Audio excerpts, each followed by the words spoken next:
दुआरे बैठले पापा मनवा मारी हो अंगने आमा मनवा मारी हो। दुआरे बैठले पापा मनवा मारी हो अंगने आमा मनवा मारी हो अंगने आमा मनवा मारी हो। खेलिया कूदिया बेटी घरवा ओइली हो काहे आमा मन उदासल हो काहे पापा मन उदासल हो। खेलिया कूदिया बेटी घरवा ओइली हो काहे पापा उदासल मनवा हो काहे आमा उदासल मनवा हो।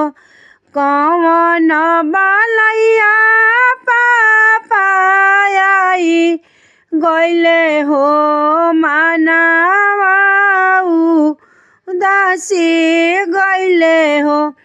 कौन बालैया माई गइले हो मानवा उदासी गइले हो मानवा उदासी गइले हो। सुगवा के जैसे बेटी पोसले रहली हो दूध भात खियावले रहली हो।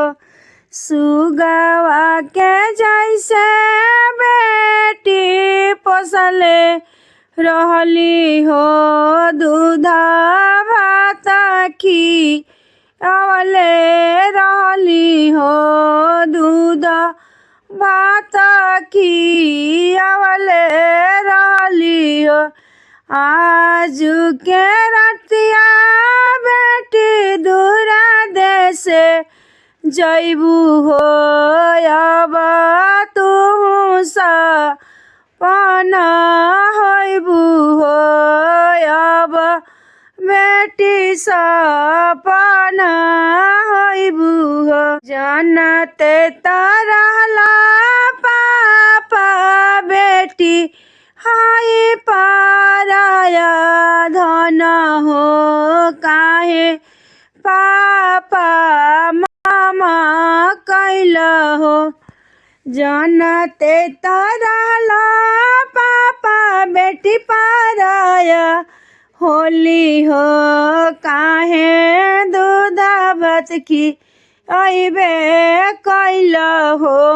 दिल लागी के पोसबे कैल हो तोहरे भेजल का पापा जाइला हम हो बेटी घरवा भारी होली हो बेटी घरवा भारी होली हो। दुनिया का लेखा जो खाए कहीं बेटी हो बेटी होली पराया धनवा हो बेटी होली पराया धनवा हो। दुआरे बैठले पापा मनवा मारी हो अंगने आमा नैना ढरे हो अंगने आमा के नैना ढरे हो।